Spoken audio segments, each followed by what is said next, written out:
Shalom. Selamat dulu ibu-ibu yang juara kemarin ya.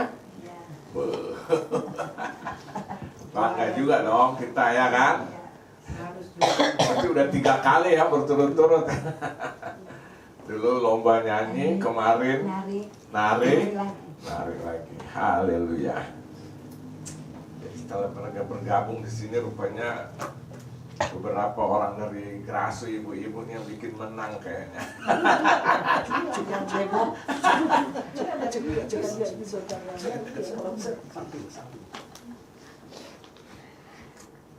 Bangga beliau. Ya, Tapi soalnya kan dia dong banyak ikut kerja. kan? Nah, hari ini saudara, sesuai dengan yang kemarin saya sudah katakan, kita membahas satu tema, yaitu mengenal hati Bapa. Penting ya, mengenal hati Bapa itu sangat penting saudara. Kenapa harus mengenal? Karena kita anak. Saya udah pernah jelaskan dulu kan, ada 6 peran kita di hadapan Tuhan. Pertama apa? Masih ingat? Hamba. Hamba itu berbicara ketaatan, melakukan apa Tuhan mau. Bukan suka, tidak suka, setuju, tidak suka, mengerti, tidak mengerti, namanya hamba taat kepada majikan. Itu hamba, itu budak, itu dulu. Nah, satu sisi kita adalah hamba. Baru selain itu apa lagi? Kita adalah murid. Murid itu belajar, jatuh bangun mau belajar dan mau diajar. Jatuh bangun gak apa-apa, bangkit lagi, asal bangkit terus ya kan. Bukan terkapar. Maka malam ini kan kita juga sedang belajar firman itu merupakan bagian dari kehidupan kita sebagai murid. Kita memerankan itu ya. Nah, terus yang ketiga sebagai sahabat. Sahabat itu berbicara tentang hubungan, keintiman, komunikasi. Seorang sahabat, misalnya kita satu sekolah, kita mungkin bisa kenal satu sekolah, paling minim satu kelas, tapi tidak semua yang kita kenal itu sahabat. Amin. Paling cuma 1-2 orang. Dan kalau sudah nama sahabat, curhat habis-habisan. Lagi jatuh cinta nggak berani cerita sama orang tua, tapi sama sahabatnya dia cerita ya kan. Nah, yang keempat apa? Anak. Ini kita akan bahas hari ini. Anak itu berbicara janji, jaminan, pemeliharaan, ahli waris itu. Itu berbicara tentang anak. Konglomerat bekerja keras mengumpulkan kekayaan. Coba tanya, emang untuk lu, buat dia cukup? Mau ngapain? Tapi dia selalu mempersiapkan untuk generasi berikutnya. Nah, itu anak. Terus selanjutnya apa selain anak? Prajurit. Berperang. Nggak mudah menyerah, cengeng ya kan? Tiap hari kita ini berperang kan, melawan kuasa-kuasa udara, roh-roh jahat di udara, perkara-perkara daging yang kita harus perangi setiap hari ya kan? Nah, karena apa? Prajurit. Dan yang terakhir sebagai mempelai.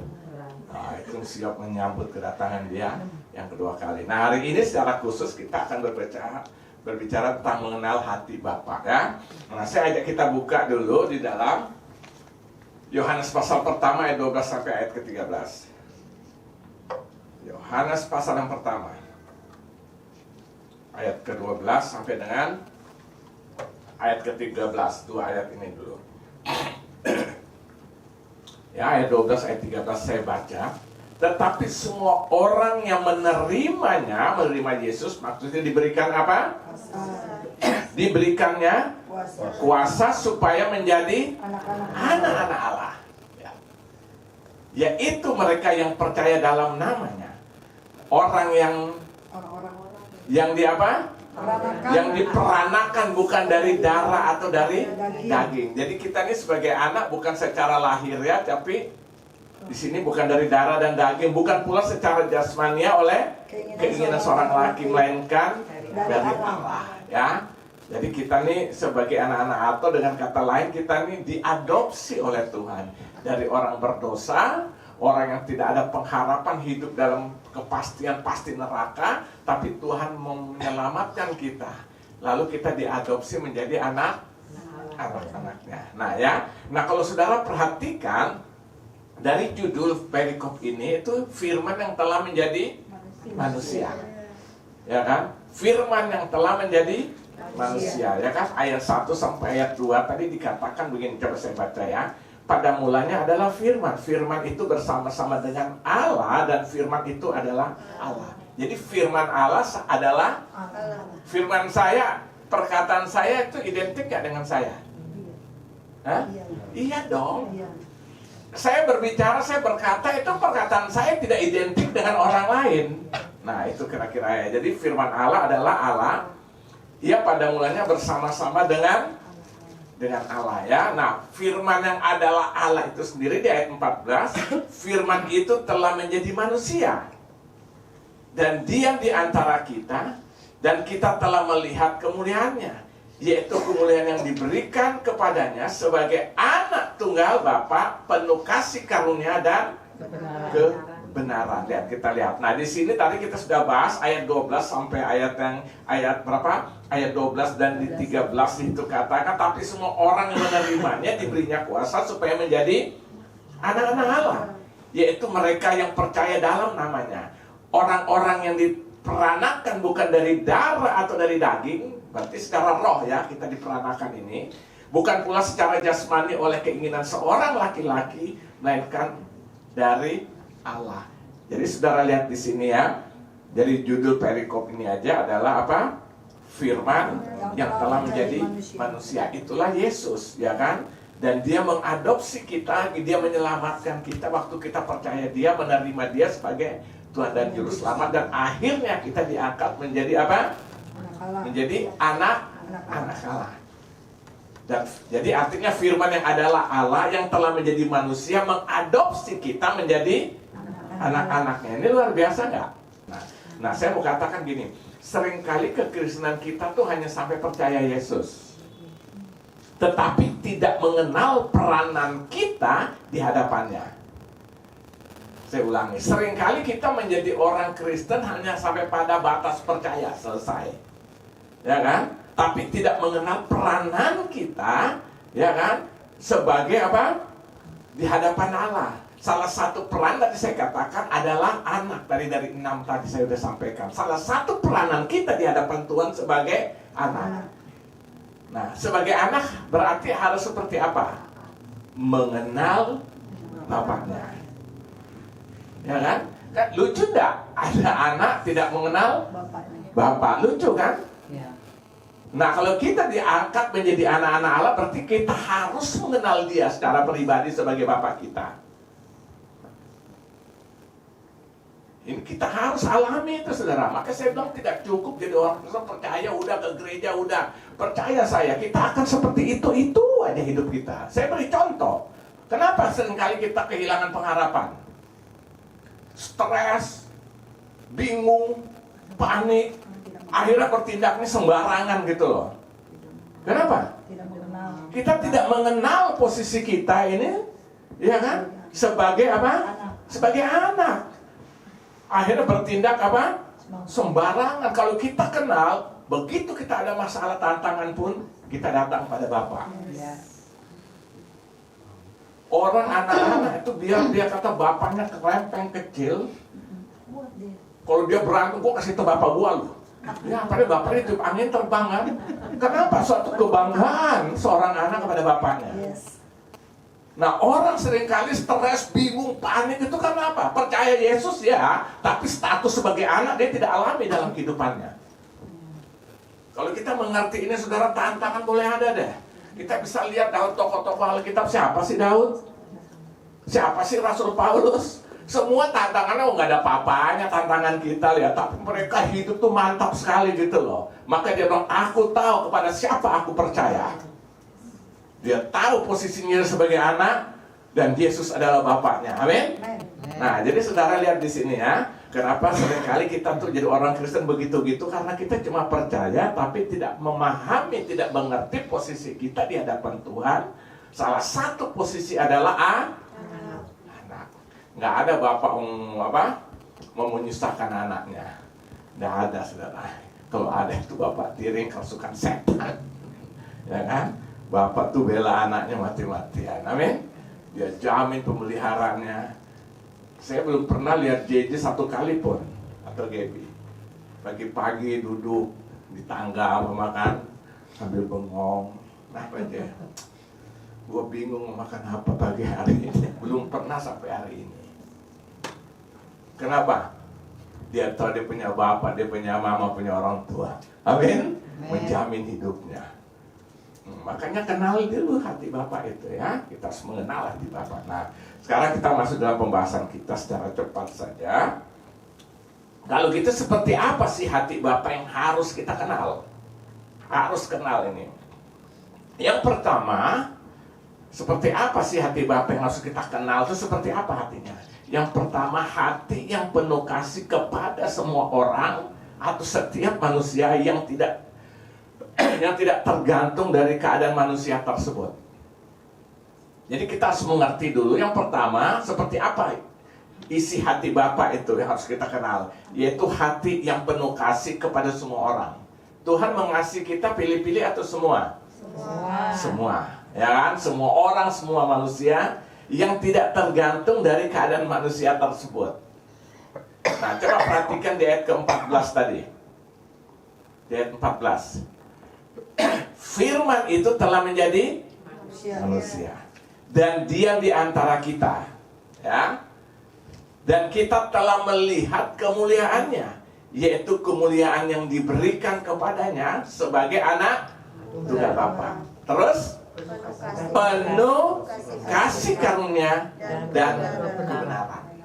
Nah, jadi yang pertama, seperti apa sih isi hati Bapa yang harus kita kenal? Yang pertama, kita harus mengerti, kita kenal hatinya penuh kasih kepada semua manusia dan khususnya kepada anak-anaknya. Nah, coba bandingkan lagi, buka dalam 1 Yohanes 3 ayat yang pertama. 1 Yohanes pasal 3 ayat yang pertama.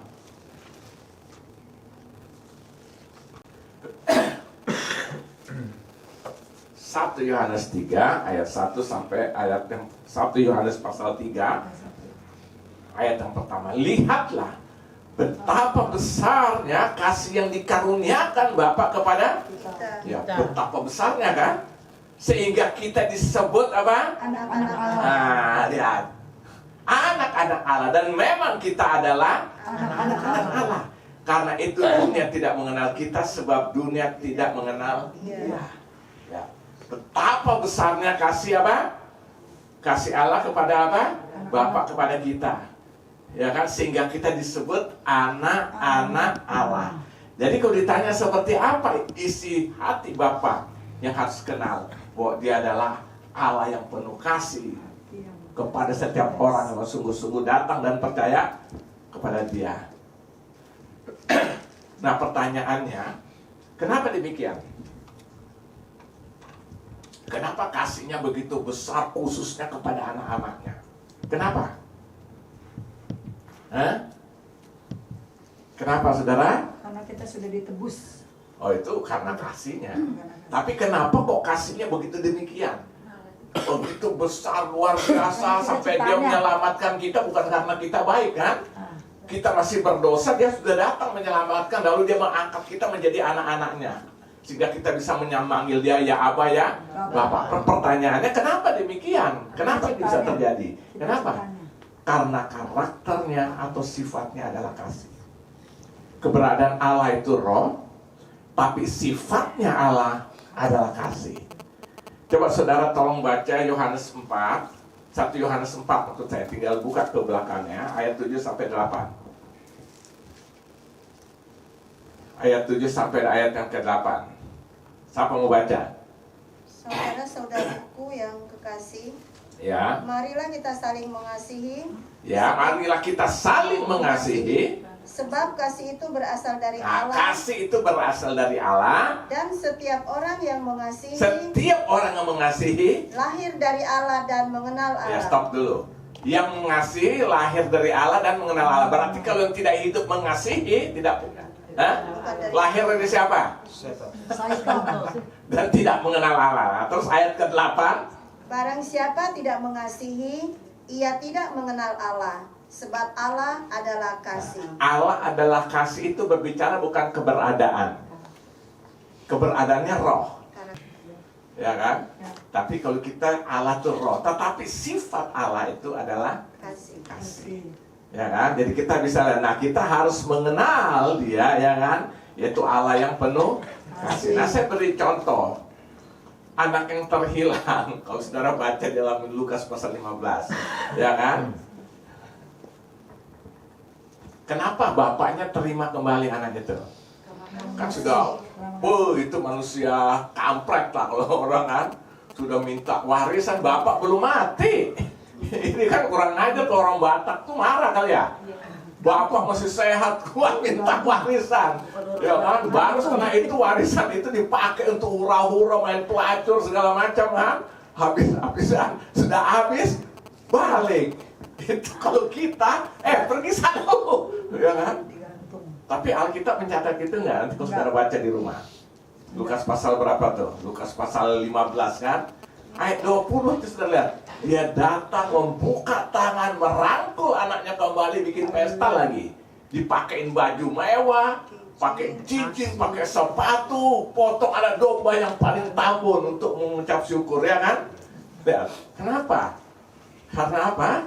Karena dia adalah sifatnya kasih. Ya kan? Justru sebaliknya, anak yang dalam malah terhilang, nih kan? Dia marah-marah kan?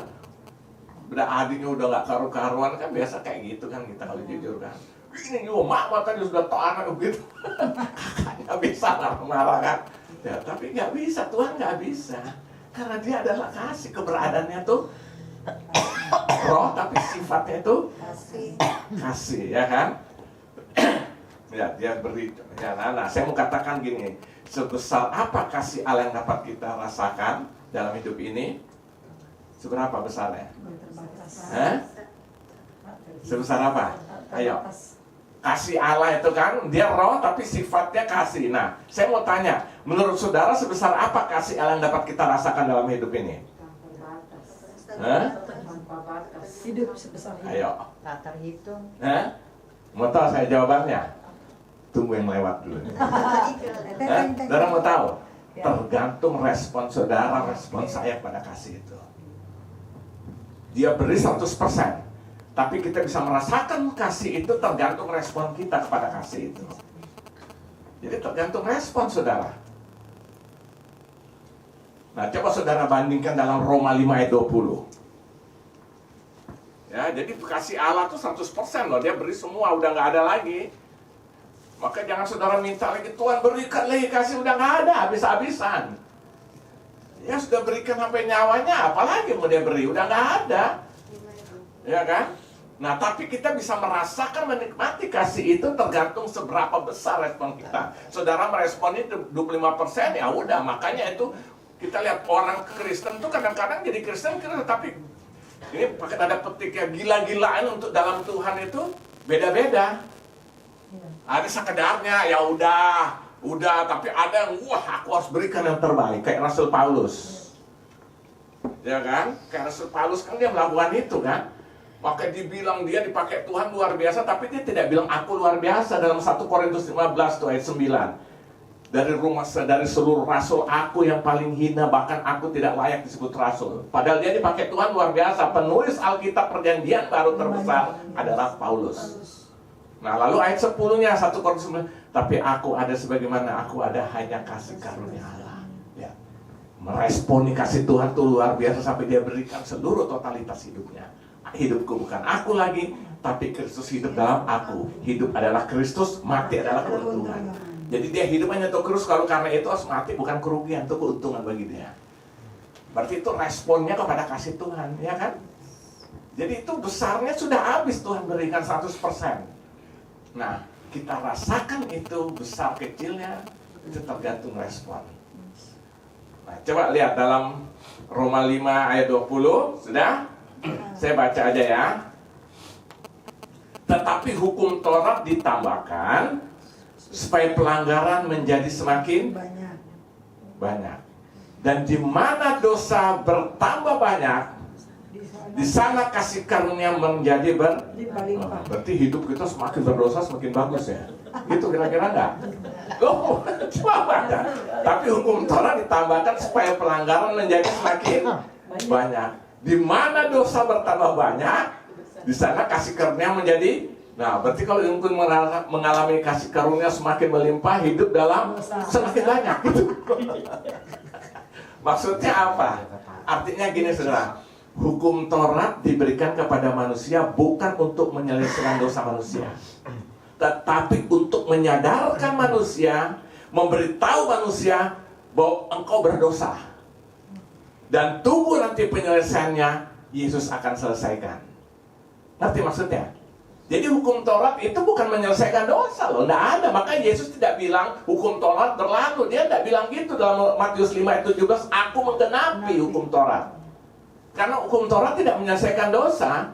Jadi hukum Taurat diberikan supaya lu sadar, lu berdosa.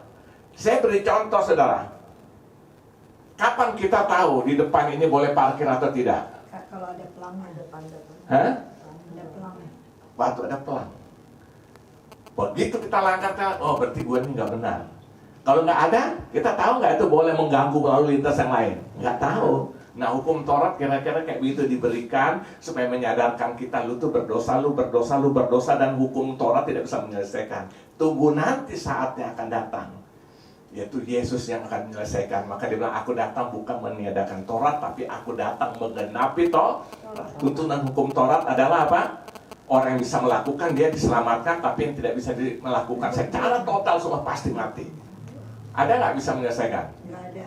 Sampai hari ini aja kita untuk hidup dengan berbuat yang baik aja banyak sekali, banyak lowongnya ya kan? Banyak gagalnya ya. Ya bersyukur berarti karena kasih karunia kita diselamatkan, bukan perbuatan baik kan? Nah jadi saudara lihat sini ya. Nah seperti saya katakan tadi kesaksian Rasul Paulus kan? Ya dalam 1 Korintus 15 ayat 9 sampai 10 itu kan luar biasa dia katakan itu. Nah kalau hanya untuk berbuat baik, agama dia sudah lakukan belum? Rasul Paulus dia pikir itu benar. Nangkep orang Kristen nganiaya atas nama agama. Begitu berjumpa Yesus dia menyadari, dia bilang sampah semua itu ya kan. Ya. Nah kalau kita menyadari akan hal ini, kita tidak akan mudah menjadi kecewa dalam Tuhan, amin. Karena masalah kehidupan, tantangan hidup dan sebagainya, kita tidak akan mudah menjadi kecewa, amin. Justru kita berpikir bagaimana aku beri yang terbaik buat Tuhan. Saya beberapa waktu lalu, kalau pagi sering nonton live TV tuh. Di dalam itu ada banyak acara khotbah, termasuk Rubin Adi dari mimbar Betel segala. Terus salah satu juga saya sering nonton itu Good News tuh. Itu semua orang GBI semua tuh. Nah, dia undang beberapa kali Yusuf Roni. Ya kita sudah tahu dong kesaksian Yusuf Roni. Masuk penjara, disiksa, untuk odol aja susah nggak bisa dapatkan. Tapi terakhirnya luar biasa kan. Nah, dia pun sekarang anaknya akhirnya menjadi hamba Tuhan juga, meneruskan pelayanannya. Dan dia selalu bilang, saya hanya mau berikan yang terbaik untuk Tuhan. Kenapa? Kenapa? Dia sudah merasakan bagaimana anugerah kasih Tuhan yang dia rasakan di dalam kehidupannya, ya kan? Dia sudah merasakan dan akhirnya dia merespon itu luar biasa. Masuk penjara loh, bakar gereja kalau saudara baca bukunya, saya dulu baca, dia tuh salah satu yang bakar gereja di Bandung tuh. Itulah Yusuf Roni, orang Palembang. Tapi sekarang hidupnya udah luar biasa dalam Tuhan, amin. Saya senang dengan kesaksian mereka. Itu tuh memotivasi hidup kita dalam Tuhan ya seperti itu tuh. Kita nih enak loh, nggak ngalami seperti itu ya kan. Ayo, jadi kita harus menyadari hal itu, amin. Nah, supaya kita mengenal hati Bapa. Ini yang pertama. Yang kedua, hati Bapa seperti apa? Hati Bapa tuh yang penuh kesetiaan kepada anak-anaknya. Jadi hati Bapa itu adalah hati yang penuh kesetiaan kepada anak-anaknya. Coba saudara baca dalam 2 Timotius.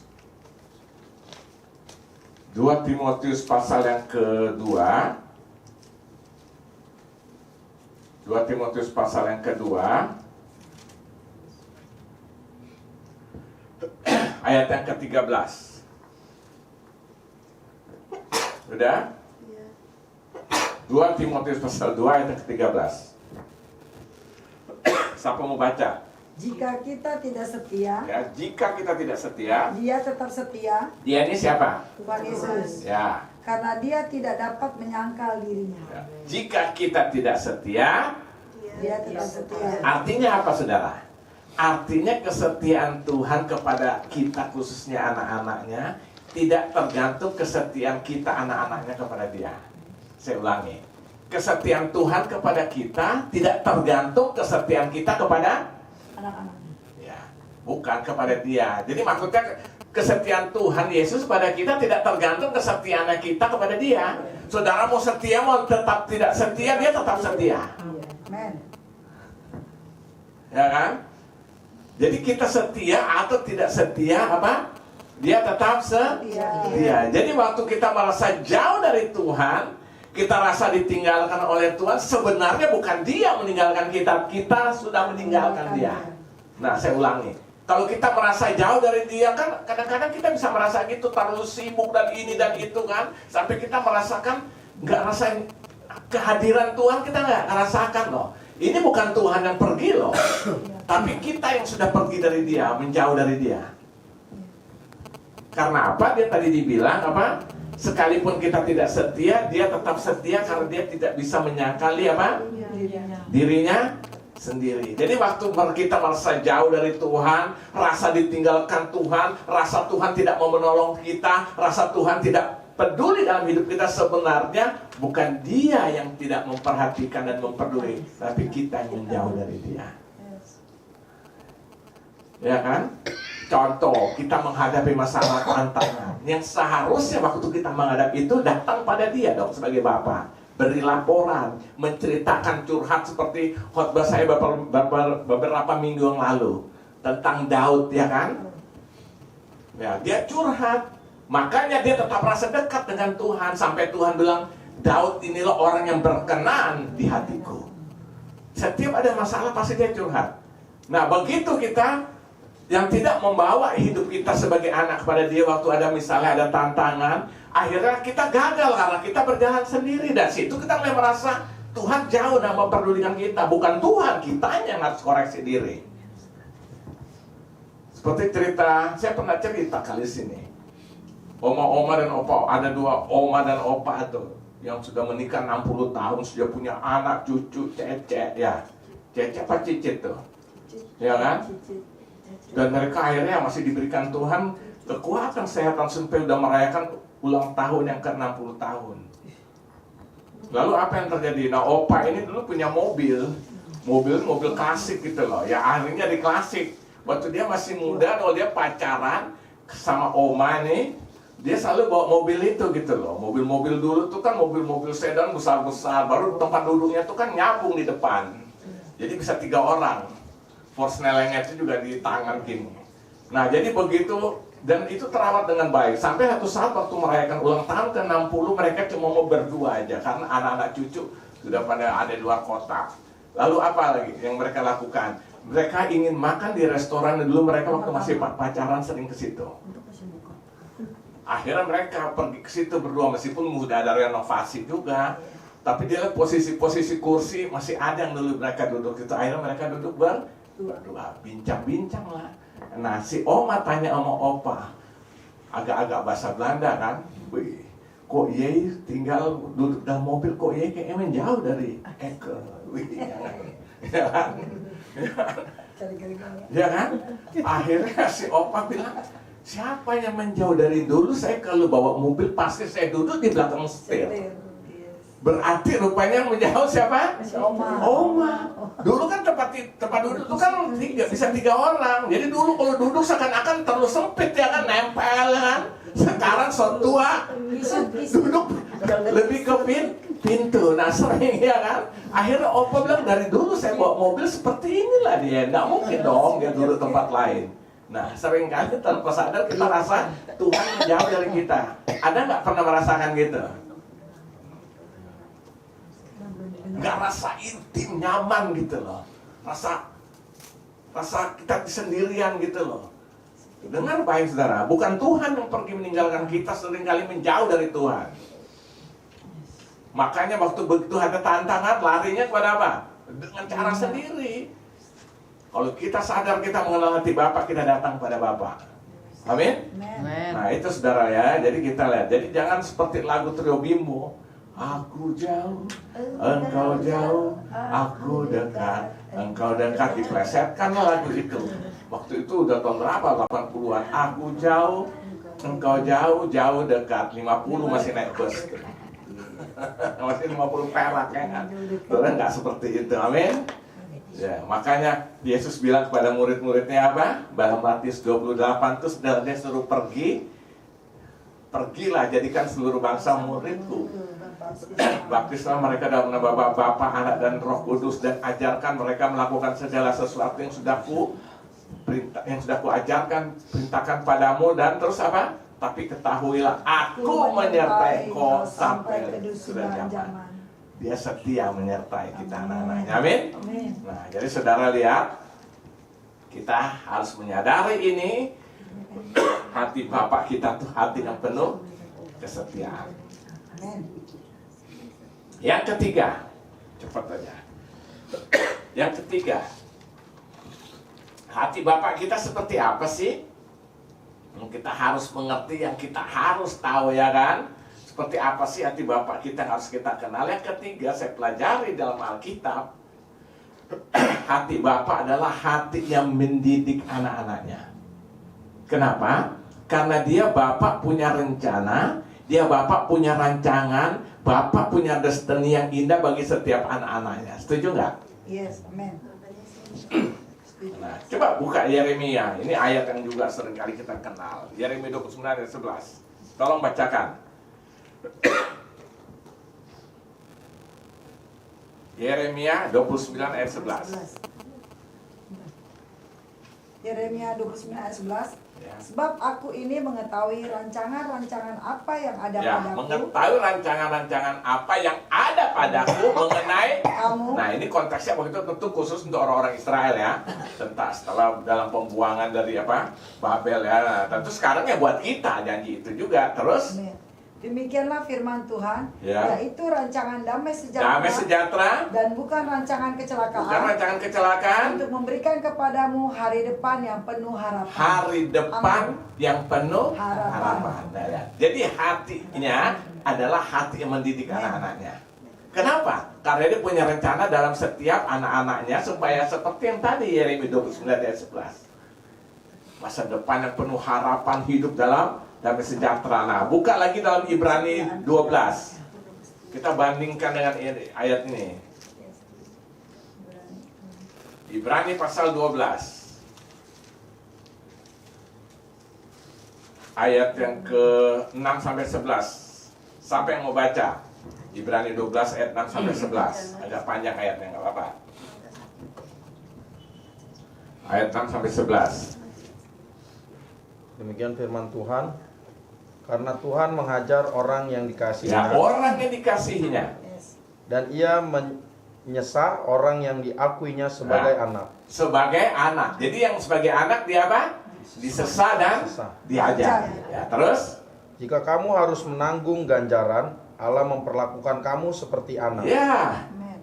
Di manakah terdapat anak yang tidak dihajar oleh ayahnya? Ya. Tetapi jikalau kamu bebas dari ganjaran Nah. yang harus diderita setiap orang, maka kamu bukanlah anak, tetapi anak-anak gampang. Nah, anak-anak tetangga itu. Anak-anak. Terus? Selanjutnya dari ayah kita yang sebenarnya kita beroleh ganjaran dan mereka kita hormati. Ya. Kalau demikian, bukankah kita harus lebih taat kepada Bapa segala roh supaya kita boleh hidup? Ya. Sebab mereka mendidik kita dalam waktu yang pendek sesuai dengan apa yang mereka anggap baik, tetapi Dia menghajar kita untuk kebaikan kita supaya kita beroleh bagian dalam kekudusannya. Nah, dalam kekudusannya. Terus? Memang tiap-tiap ganjaran pada waktu ia diberikan tidak mendatangkan sukacita, tetapi sukacita Duka. mendatangkan sukacita tetapi duka cita. Tetapi kemudian ia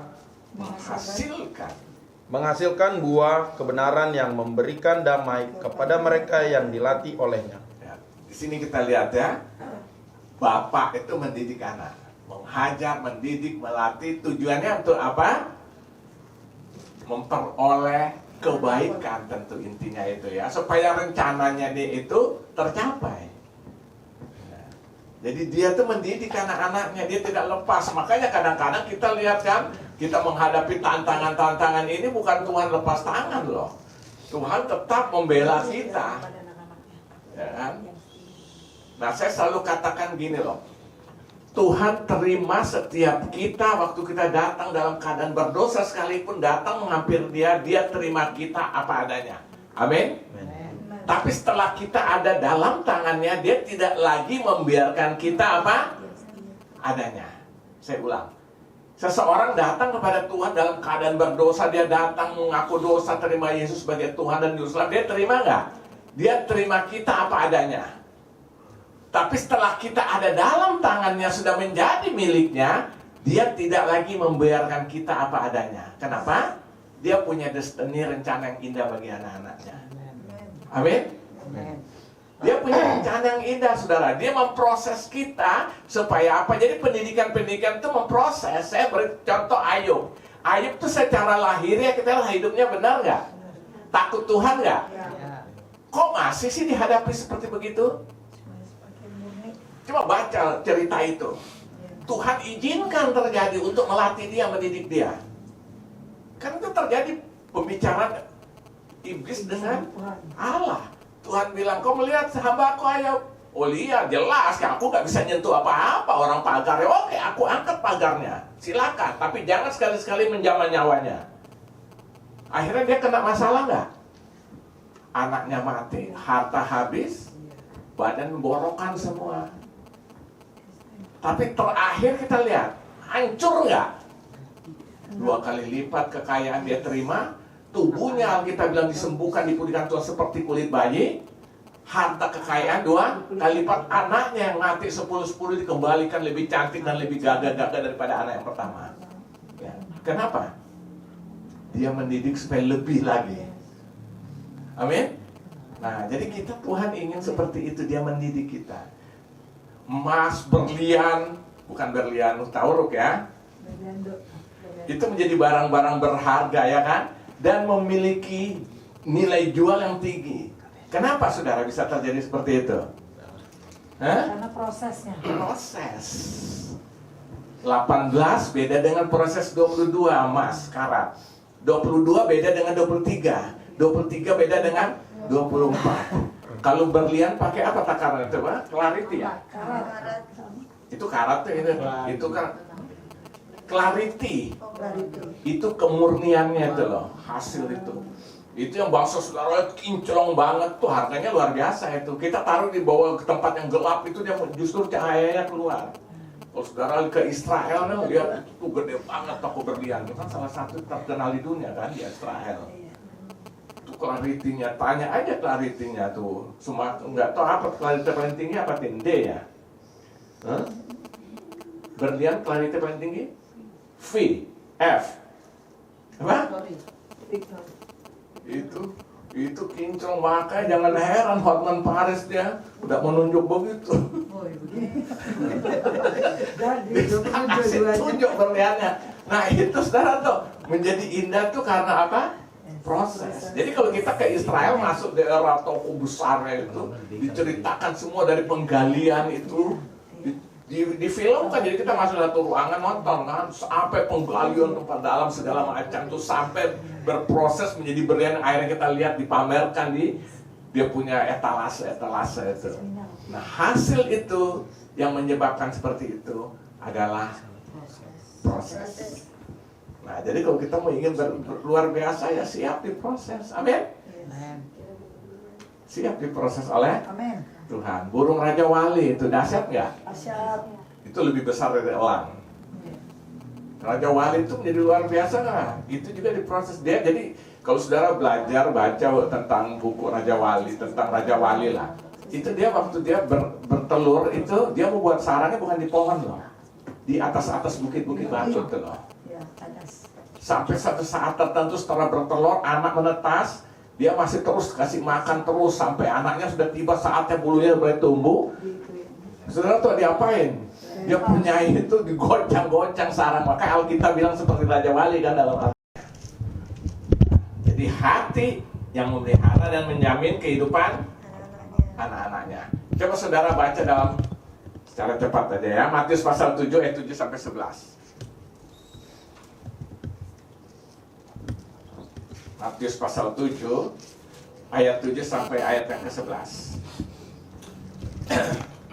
Hati yang memelihara menjamin kehidupan anak-anaknya. Mintalah maka akan diberikan kepadamu. Carilah maka kamu akan Mendapat. ketoklah maka pintu akan dibuka bagimu. Karena setiap orang yang meminta menerima, dan setiap orang mencari mendapat, dan setiap orang yang mengetok baginya pintu Dibukakan. Adakah seorang daripadamu yang memberi batu kepada anaknya jika ia meminta roti? Atau memberi ular jika ia meminta ikan?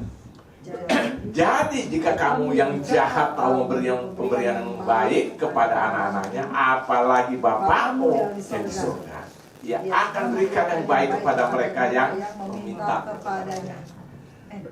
Ini jaminan Tuhan, pemeliharaan jaminan Bapa kepada Anaknya. Nah, ini saudara harus tahu. Makanya Yesus bilang dalam Matius 6 tentang hal kekhawatiran kan. Jangan takut, jangan khawatir. Tapi carilah dulu kerajaan Allah, kebenaran semua akan Tambahkan. ya, itu jaminan ya. Jadi Tuhan menjamin pemeliharaan untuk anaknya.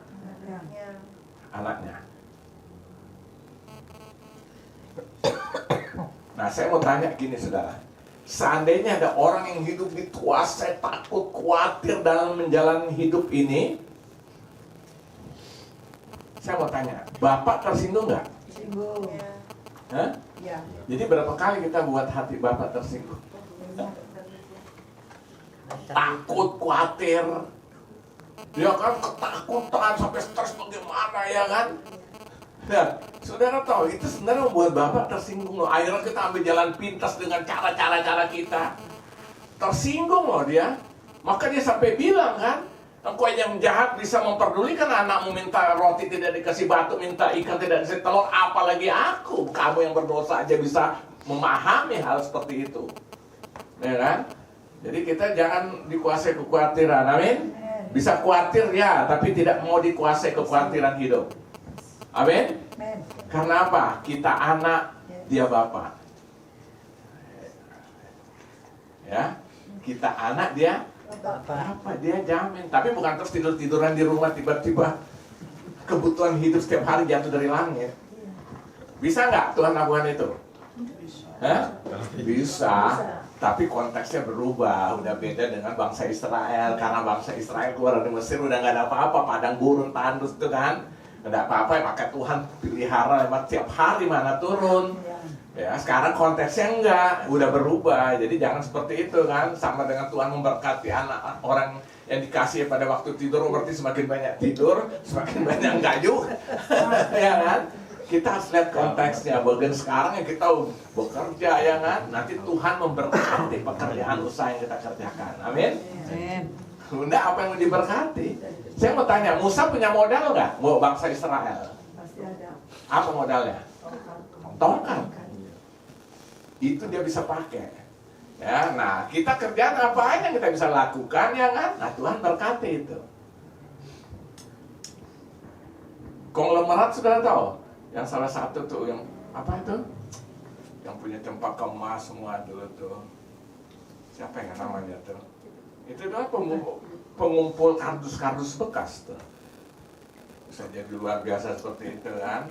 Nah dia mereka yang tidak, anak-anaknya sekarang kenal Tuhan semua emang, tapi bapaknya enggak. Maksud saya gini loh, mereka yang tidak kenal Tuhan seperti kita, Tuhan bisa memberkati. Mereka bisa dengan usaha diberi, apalagi kita ya gitu loh maksudnya, ya kan?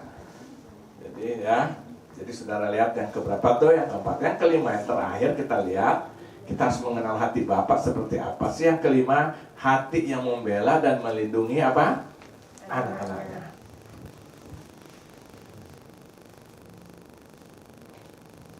Nah, coba lihat dalam Roma pasal ke-8. Roma pasal ke-8. Jadi yang terakhir, hati Bapa yang harus kita kenal, hatinya membela dan melindungi apa? Anak-anaknya. Anak-anaknya. 31 sampai 37. Sebab itu apa yang akan kita katakan tentang semuanya itu? Jika Allah di pihak kita, siapakah yang akan melawan kita? Jika Ia tidak menyayangkan anaknya sendiri, tapi yang menyerahkannya bagi kita semua, bagaimana mungkin Ia tidak mengaruniakan segala sesuatu pada kita bersama-sama dengan Dia? Ayat 33. Siapa yang akan menggugat orang-orang pilihan Allah? Allah yang membenarkan mereka. Siapakah yang akan menghukum mereka? Kristus Yesus yang telah mati, bahkan lebih lagi, yang telah bangkit, yang juga duduk di sebelah kanan Allah, yang malah menjadi apa? Pembela bagi kita. Siapa yang akan memisahkan kita dari kasih Kristus? Penderitaan, atau kesesakan, atau penganiayaan, atau kelaparan, atau ketelanjangan, atau bahaya, atau pedang. Seperti ada tertulis, oleh karena engkau kami ada dalam bahaya maut sepanjang hari. Kami telah dianggap sebagai domba-domba sembelihan. Tetapi dalam semuanya itu kita lebih daripada apa? Orang-orang yang menang oleh Dia yang telah mengasihi kita. Ya, lebih daripada orang-orang yang menang. Lebih loh. Ya, Dia memelihara tantangan masa. Jadi artinya apa? Tuhan tuh hatinya selalu membela, melindungi anak-anaknya. Nah, ini harus kita kenal, saudara. Ini harus kita apa? Mengerti. Seperti burung Raja Wali tadi kan? Dia mendobrak itu sarang supaya anak keluar. Tapi dia tidak biarkan anak itu jatuh, terbentur, lalu mati. Dia bela, tapi apa? Dia awasi. Seperti ada satu cerita orang-orang Indian itu loh. Dalam usia setelah 12 tahun itu akan anak laki-laki itu, jadi kalau kayak kita kayak dibaptis gitu loh. Jadi dianggap sudah dewasa, dia dilepas ke hutan sendiri. Untuk melatih keberaniannya itu loh. Dengan dia bawa, dia persengkapi dengan senjata, tapi dilatih, saudara, ya kan? Sendiri untuk melatih keberanian sebagai laki-laki. Takut, tapi saudara perhatikan, sebenarnya tidak jauh dari tempat di mana anak itu berada, ada bapaknya sembunyi untuk melihat kalau toh keadaan mendesak, ada harimau, ada singa ingin menerkam mereka, bapaknya juga siap melindungi. Nah, sebenarnya Tuhan ingin buat kita gitu. Jadi ini namanya menjadi dewasa di dalam pengenalan akan Tuhan. Terus kita bertumbuh sehingga akhirnya ya tantangan apa? Kita siap menghadapinya. Amin. Maka dibilang kita lebih dari orang-orang yang menang. Maka saudara lihat Gideon, ya kan? Dia harus berperang lawan orang Midian, orang Amalek, dalam Hakim-Hakim pasal 7 tuh kan? Ya, dengan pasukan yang banyak Tuhan bilang, Gideon kebanyakan, kurangin 30-an, 2 ribuan, 30-an ribu apa ya kan? Suruh kurang, masih terlalu banyak. Sampai akhirnya tinggal berapa? 300. Hadapi. Ya, Tuhan bukan ingin menyatakan bahwa kemenangan itu bukan karena hebatnya dia, tapi karena penyertaan Tuhan yang melindungi dia, menolong dia. Amin. Akhirnya dia bisa kalahkan orang-orang Midian dan Amalek. Bisa, hanya dengan 300 orang. Ya, nah Tuhan melatih kita sebagai anak-anaknya untuk itu, saudara. Amin. Dia selalu membela, dia selalu melindungi. Jadi itu sebabnya hari ini, saudara, kita harus mengenal hati dia. Amin. Hati Bapa. Kita harus, jadi bukan hanya cukup jadi orang Kristen, percaya, udah aktif di gereja. Tiap hari kita dilatih Tuhan. Hati yang penuh kasih kepada semua orang, manusia ya.